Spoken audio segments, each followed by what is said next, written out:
One commissioner. This is Richard Strickland, our District 3 commissioner and also the vice chairman. And I've got Bill Brunson, who's the District 4 commissioner. Alan Hours is our administrator. Scott McQuaid is our CVB director. And David Hanley is our director of community affairs. In addition to that, we have other staff that are here on the front row. I see Matt Doring, our chief of police. We have Wesley Davis, our Director of Recreation. Dave Austin is our Director of Public Works. Bob Coleman, come on up to the stage. Bob Coleman is our at-large commissioner that represents the entire community. And then I see Chip Gardner is our fire chief, kind of on his way out, been here and done a great job. And thank you, Chief Gardner, for what you've done. Absolutely, you deserve a great round of applause. Tonight, again, we're kicking off the first, this is the second of 6 meetings, and we have prepared a little presentation about the beach and the beach parking.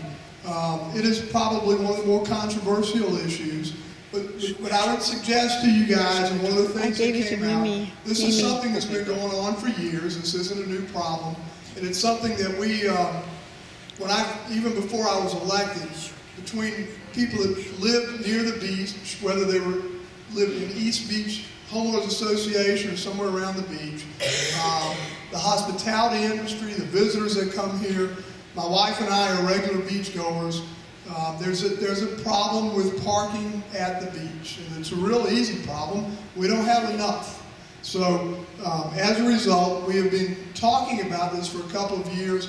I went to staff 2 years ago, and they said, Commissioner, we've already had drawings done, and so we've kind of brought those and embellished those and talked about those. So for those of you that haven't seen those drawings, we want to present those tonight.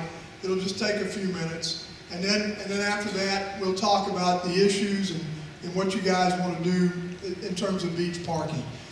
First off, I'd like to let Mr. Scott McQuaid talk to you a little bit as the CVB director. We're going to give him a couple minutes to just talk about the visitors and the guest experience and what he's gotten from the surveys. We've actually used Scott and his staff to do some surveys to give us a little bit of insight. And after that, then we'll get Mr. Hanley's going to present the drawings, the diagrams, talk about bioswale, and then we'll open it up for questions. Thank you, Dale.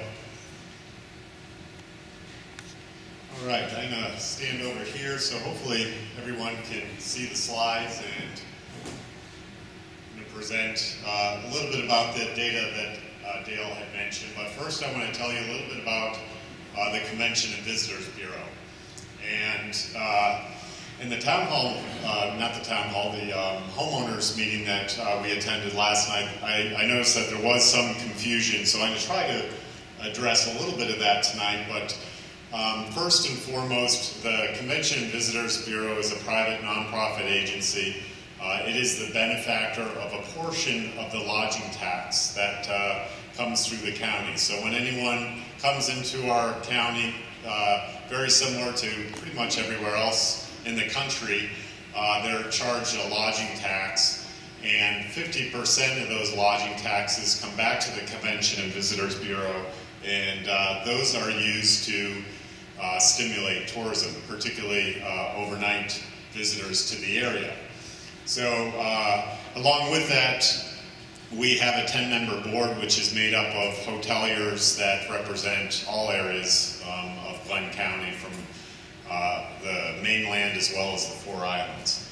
And we set out on a mission to promote the Golden Isles to become a successful, nationally recognized resort destination. And that is the marketing and promotion piece of what we do. It is our main charter and mission. To really break it down from there, we try to put heads on pillows. In other words, fill the hotels to stimulate the economy. But we also advocate for the best quality visitor experience, and we do that to remain competitive and protect the economic sustainability of the community. So it's really a twofold mission statement. One is to market and promote, but secondarily, we also look after the visitor to make sure that they're having a good experience so they return. So looking at the visitor economy, you probably have read the newspaper articles of recent, but we certainly have been in a strong upward swing here over the last several years, and that is certainly good news for a lot of the lodgers. And just so you know, the overall economy in tourism has a much greater effect than just onto the lodging facilities. Tourism in Glenn County is our #1 industry. Over 20,000 jobs are directly or indirectly supported by the tourism industry, and it contributes $341 million of direct spending. And what you often hear is the larger number that is used is $1 billion in indirect and direct spending. And these numbers come directly from average visitor. We do about anywhere from 3,000 to 5,000 surveys per year. And we intercept these visitors at hotels, at the visitor centers, in a variety of different locations. Our average median age of our visitor is about 47 years old. The majority of them are families that have children living at home, and that primarily is who we're marketing to as well. Of course, we do have empty nesters and others, couples with no children, but overall the vast majority are the family market that is coming here. When we look at household income, the average household income of our visitor is roughly around $120,000 or $120,000 of annual household income. And then when we look at what folks are doing while they're here, not surprisingly, again, I wish you could see this slide, but I'll just read it for you. Beach going is the #1 activity that people engage in. Sightseeing, of course, history, museums, pools, water parks, bicycling, fishing, basically enjoying the outdoors. Shopping and dining are always top answers that you would find in most destinations as well. When we look at how long the visitor is staying here, the average length of stay is roughly 3.2 nights.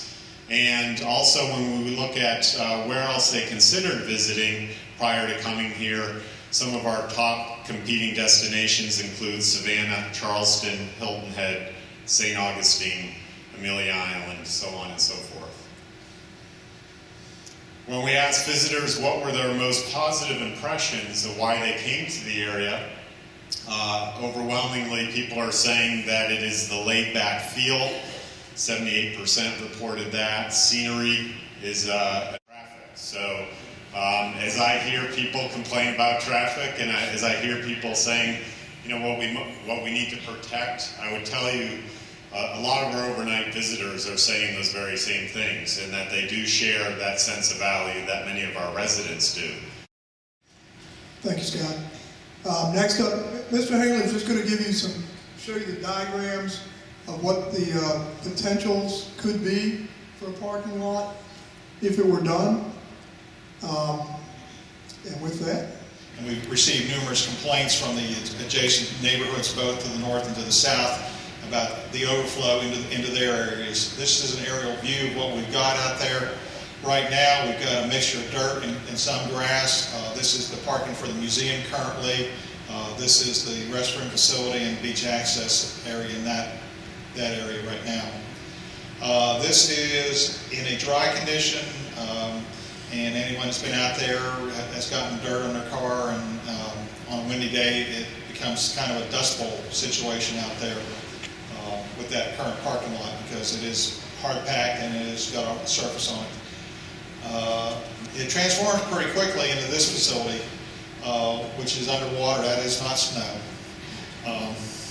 So there's major drainage issues that come off this area.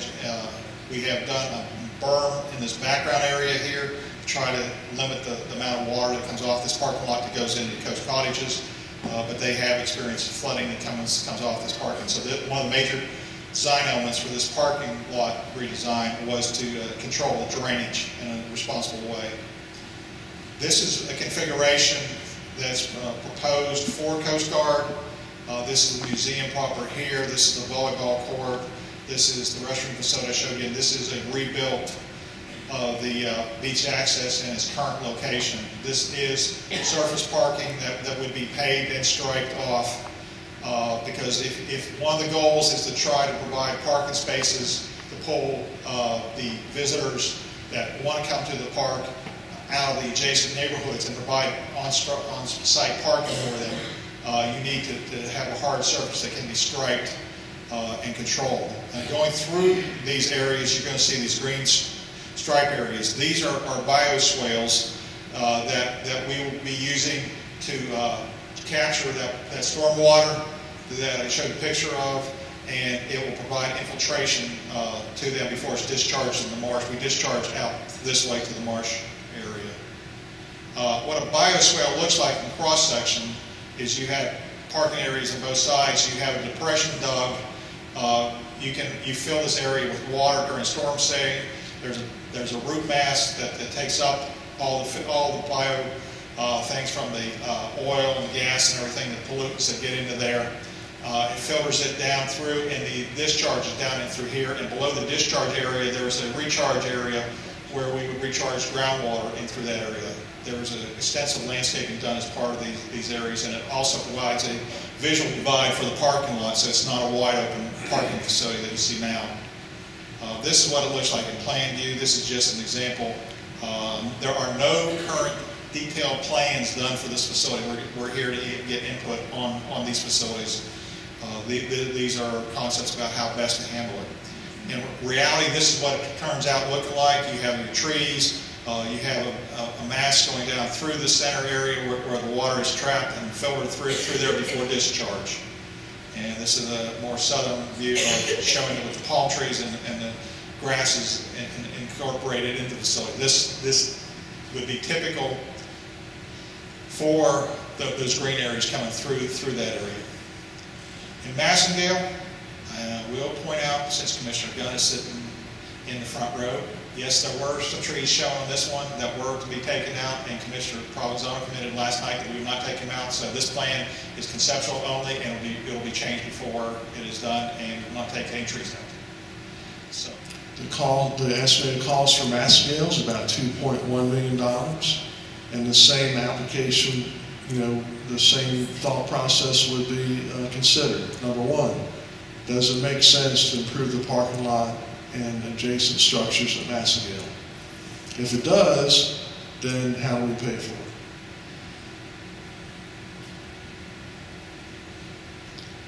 I'm going to skip this slide because we really don't know how we're going to pay for it or not. This is just one example if a parking fee was used. But I know Commissioner Provenzano wants to get to your questions. This is really your meeting tonight. We want to hear from you, so I'll turn it back over to the chairman.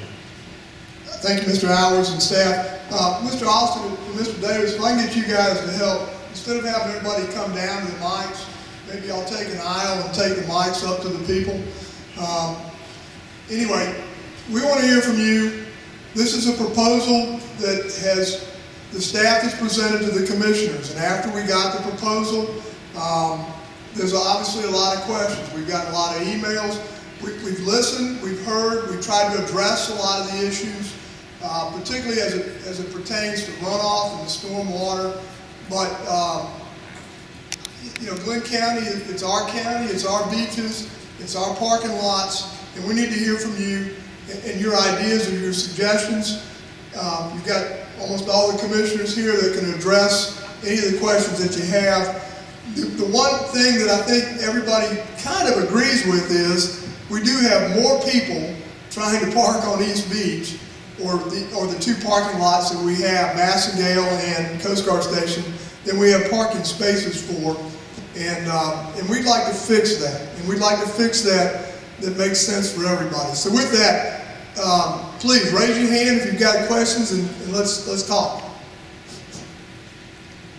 My name is Virginia Humphreys. I live at North Breakers Condominiums, 1470 Wood Avenue. We have a public beach access that runs right by on the Olive Way. It's a very large parking lot, and it's a zoo. And it is residential on both sides with residents that are in rental units that have children. That's not addressed at all in your plans. No, ma'am. As far as the Olive Way spot, I mean, our first idea was to take the public beach parking that we do own and try to expand it and get as much parking as we can out of those two lots. And then we'll take a next step if we need to. I mean, clearly that Olive Way, I know Olive Way very well. There's a lot of teenagers that park on that Olive Way parking lot, and that needs to be addressed also. I mean, we oftentimes are blocked in. We cannot get out of our condominium gates and things because they're parked. So that's not, and it's just haphazard parking, just like you had at these other two parking lots. And you're telling me it's not public parking? No. I said the public parking that we own is certainly what we've tried to address here tonight. We need to put Olive Way on the list to address that also. Right. And I see Mr. Allen's making that note. That bed is driven up where they have the public. Yes, ma'am. We need to organize, if there's going to be parking in there, we need to get it organized and make sure that the police ride by there on a periodic basis and not block people in. I totally agree. Yes, sir. Yeah, my name is Skip Slocum. I live over in Palomar Trace here. Can you put up the slide, David, of the number of parking places you're going to gain? And I guess my question is, that seems like a whole big percentage of increase without finding more dirt. Yes, sir. And does anybody got some kind of number we could look up by the next meeting is how that number came about? Because I can't see by drawing lines you're gonna stretch that parking lot. I'm Calvin Kenny. I'm a Brunswick Glenn County citizen since 1981. I was under the impression this is still the United States of America and that this country belonged to we the people and not you the bureaucrats. And to come in here and tell us that for us to receive this information doesn't sound like the USA that I was born in. I think that I'll sit down and come together with a mission statement, find out what the people want for starters, and then figure out how to accommodate that fairly and openly. And I know my grandparents built over on Jekyll in 1961, and the Constitution of Jekyll Island originally stated that the whole purpose of the creation of that park was to allow equal access for the common man and woman of the state of Georgia to be able to come to the beach. And things have happened over there and changed, and over here and not. But I ran valet for Sea Island and Ritz-Carlton for years. I could put 50 more parking spaces in there just by teaching people how to park. I agree. Literally.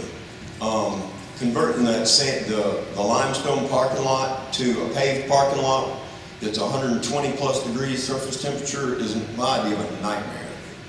With kids and small kids, I wouldn't do that to my worst enemy. I just wouldn't. I'll say this in closing. There's a line by an author, Robert Grodin, on his book called Truth in Design that says, if good design tells the truth, a healthy, balanced interaction between the user and the designer, then bad design tells a lie. A lie usually directly related to either poor and inadequate vision or the getting of or abuse of power. And I think that we really ought to slow down and consider the long-term ramifications and effects of these projects and get back to a government of the people, by the people, for the people, and the Constitution and the Bill of Rights, and treat people like we want to be treated.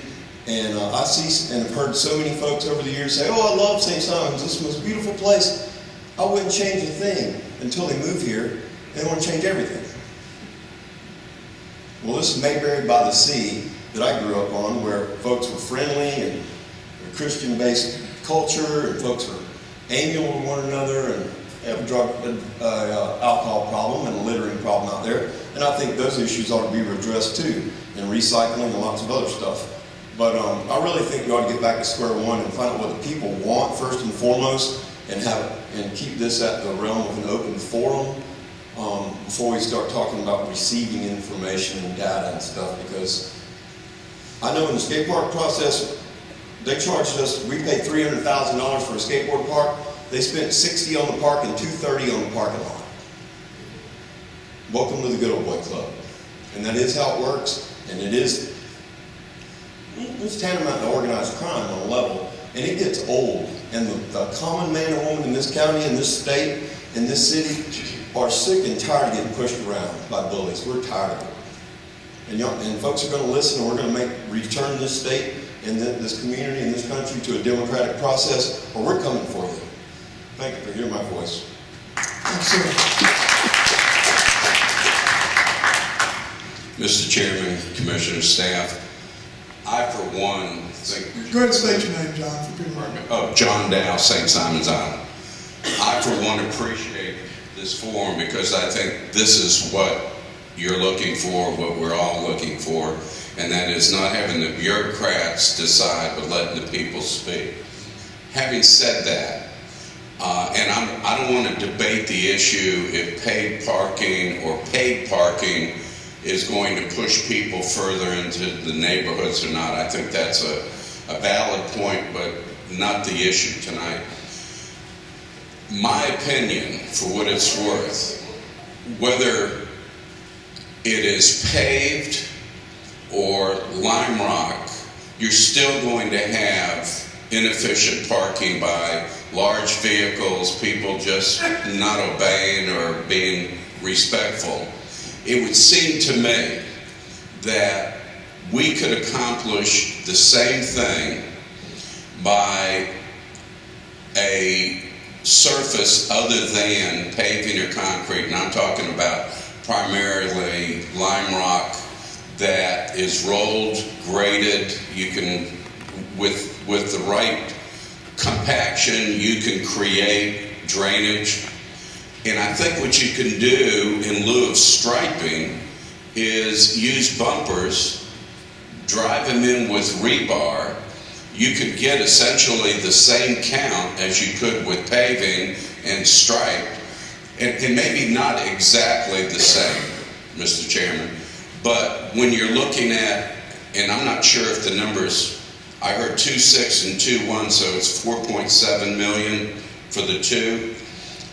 For that much money, I think you could do a parking lot with bumpers, driven rebar, and do it over and over and over, take care of the puddles, the low spots, and probably for your lifetime and my lifetime not spend close to 4.7 or $5 million. I say to you, I agree that it needs to be organized, but I think there are alternatives other than asphalt, concrete, striping, and the other. And thank you. The problem is the overflow. If that's the case, let me suggest that maybe, the available parking, the available cars will probably continue to expand to accommodate the available space. So no matter how much space you want to provide on site, I think that this may not really solve it. What I'd like to propose is that you think outside of the space that you're working with. Our beach weekends here, whether they be Easter, whether they be 4th of July, whether they be the Florida-Georgia game, whether it be the frat party, whatever it is, the Bluebird days, are really occasions of beach festivals. And if you start to treat them like they are festivals, and you take a look at what people have done in the festival environment, whether it be what McGladrey has done with their golf, what Amelia has done with the concourse, what Jekyll does with their shrimp festival, what Fernandina Beach does with some of their festivals, and what the key to that is they're providing off-site free parking with shuttles. And that's a suggestion that's pretty open-ended and with plenty of capacity, and it gives you a solution that's as temporary or as fitting as to the problem you have. So it's not something that once you've done it, you're going to live with it all year. You use the off-beach shuttle and parking and rain shelters for just the times that you need it. Thank you. Thank you, sir. While we're waiting on the next call, let me address just a couple of things, that, particularly the off-site shuttle. And that is something that has certainly been discussed, and we would continue to discuss that. One of the problems that you have is the people that are needing to park somewhere in and around the beach, whether it's Coast Guard Station, Massengale, or any one of the neighborhoods that are up there, is where on St. Simon's do we have 3 acres that we can devote to a parking lot so that we can even shuttle them? Sure. them. My husband and I go to the beach a lot during the summer. We always know we get there on the weekends by like 10:30, and we get a parking space. But I guess I was going to ask about the police presence. I appreciate the policemen who staff and who greet people and ride up and down the beach. They do a great job, and they're very friendly and I think very helpful. But along with what the gentleman just said, you know, it's not real friendly maybe to invite people to our island and then ticket them and tow them away. But there are people, as everybody said, cars everywhere. And I notice once in a while there'll be tickets on a lot of vehicles along the corners of those back streets where maybe they're near a fire hydrant or something. But lots of times there are no tickets, and I'm assuming that they just decide there would not be anything they could do. But I'm wondering if more enforcement of the current parking regulations would at least help to give people the message that you can't just park anywhere the heck you want to. Thank you. Thank you. I've got Chief Doran here if you'd like a response, or we can wait and do responses at the end. Matt, you want to respond? Sure. Mr. Provenzano, Yes, Commissioners. My name is Lisa Norton. I moved to St. Simons back in '92. I live in Kings Terrace. I attended the meeting last night, and I have a copy of an email, and just for the record, because I'm confused as to who actually called the meeting, but it said that Commissioner Provenzano has scheduled a meeting with East Beach residents. That was last night, and I noticed that the program has changed quite a bit from what was shown to the East Beach residents last night. And I noticed that the potential money collecting machines are not as visible, and now instead of 13 trees being removed, we're down to no trees being removed, and it's got to go back to the drafter. I went down to the village this morning, and I rode by the Golden Isles Convention Center, which is over $1 million building being worked on. At Island Planning Commission this month, they got permission to do outside renovations of the building. And when I was down there, I tried to find a parking place, and there was a Sea Island motor coach that was cross-parked in 6 parking lots. There was Southern Coaches from Dothan, Alabama that was completely illegally parked. There was Wise Coaches of Tennessee that was cross-parked in 5 spaces, including a handicap space. Trailways from Iowa was taking up 8 spaces. And when I went downtown to Gloucester and Newcastle, Kelly Tours from South Carolina was coming around the corner trying to locate the Chamber of Commerce. Now, I'm not suggesting that Woody is trying to run a quasi-government downtown Brunswick, but it appears to me that the more we encourage visitors, when we have sewer problems, we have parking problems, we've not only got to be concerned about the wonderful experience of the visitors, but we've also got to be concerned about the experience of the residents. And I think something that's being forgotten is that St. Simons is a residence first and a visitor destination secondly. Thank you. The other thing, and I'm asking each of you commissioners to talk to Commissioner Provenzano later, but these schematics and drawings and renditions have been done by Ursa Rules. That is Robert Ursery, and he is on the Island Planning Commission, and I consider that a direct conflict of interest. And to preserve the integrity of our Island Planning Commission, I ask that you commissioners require him to step down.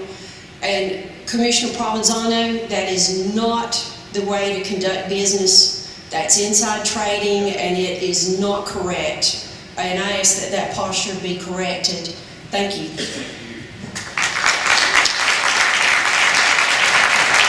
I just want to know why a homeowners association had access to some plans that showed that 13 trees were going to be taken out, and then last night you said you didn't know how many trees were going to be taken out and that you get back with us tonight. Now those plans, why weren't all these people allowed to see those plans that showed those 13 trees? Where does it show? I mean, nobody would have known anything about 13 trees being taken out unless that woman said that she saw X's on them. Because at first you said 0 trees, and then she said, but I saw the plans, and there are X's on 13 of them. So my point is not so much the trees, although I really care about the trees. It's why would a homeowners association be looking at some kind of plan before that meeting last night that the rest of us haven't seen? How did she know about those X's? I never saw any X's. Is that part of this?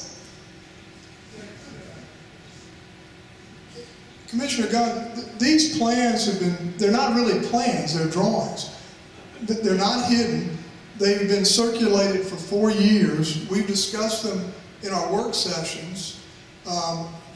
Everybody on the island that has seen me, I've got them in the back of my car to show them to people. They've been circulated. They haven't been held in secret to anybody.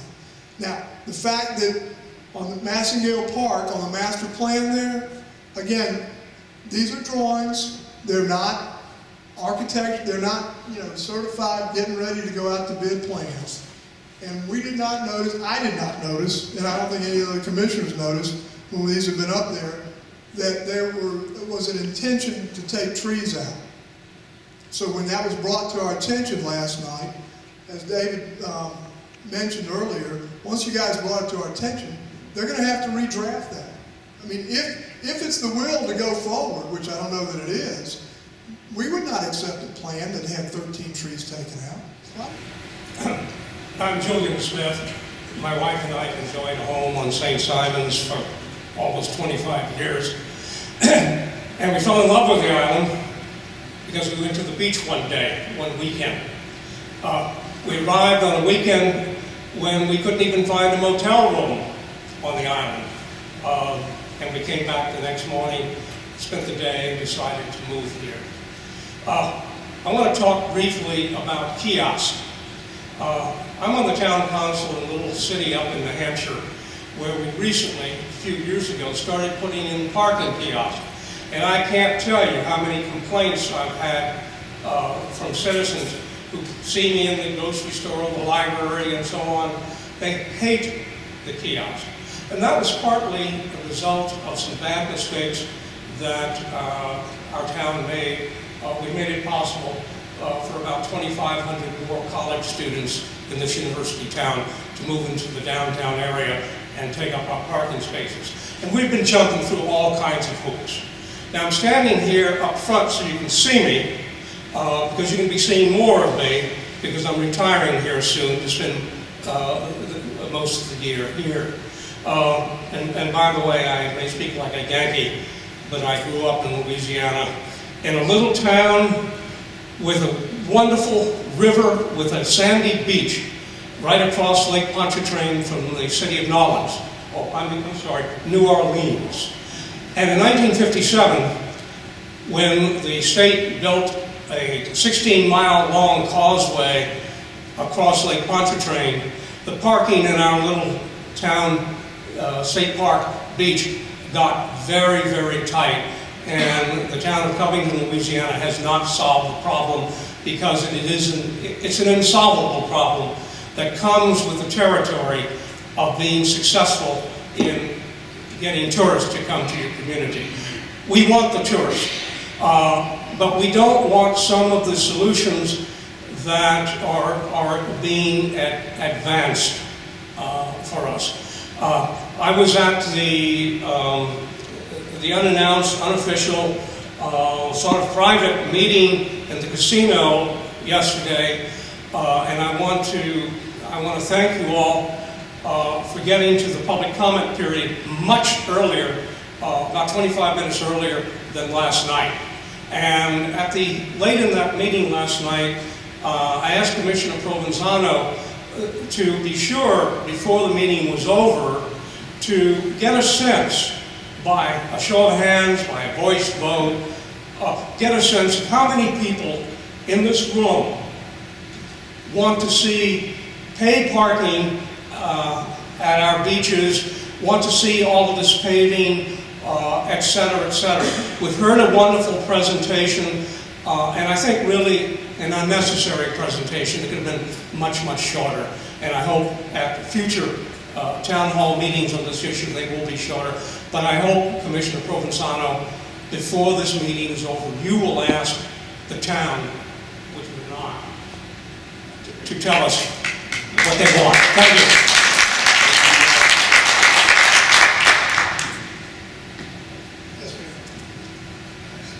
Thank you, Mr. Smith.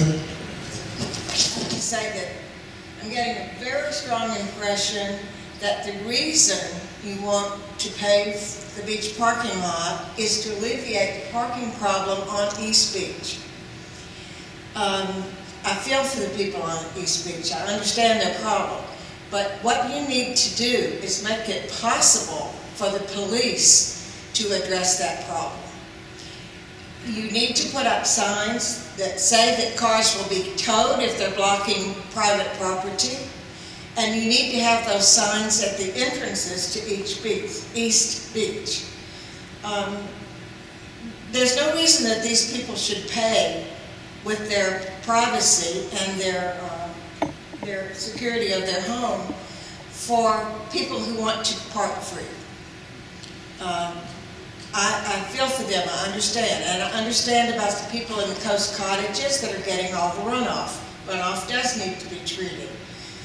But I am a resident too, and all of the people here are residents, and we don't want you to pave the beach parking. I think that should be very, very clear. But for practical reasons, it isn't going to solve the East Beach problem. People are going to park free as opposed to paying $5, and they're going to park on East Beach. And if they park in someone's driveway, then they should be towed. If they park on the street, that's a different matter. They have access to the beach access ways that are on East Beach. We can't take that away from them, wouldn't want to. But there are just better ways to deal with this than putting rows and rows of paved parking places in Massengill Park and the Coast Guard. You said, Mr. Provenzano, Massengill Park must be redone. No, it mustn't be redone. Many, many families are there celebrating with all of their extended family in that park. They can do it because there are big tables and there are wonderful trees. It's not hot for them. We don't want to take that away from our families. You do, but we don't. And you would take it away if you increased the parking spaces in the number that you're saying you want to do. Go to Massengill. It's a beautiful park. People enjoy it. People who live here. People who may live out in the county will come here. I see them every Sunday. I see them every Saturday.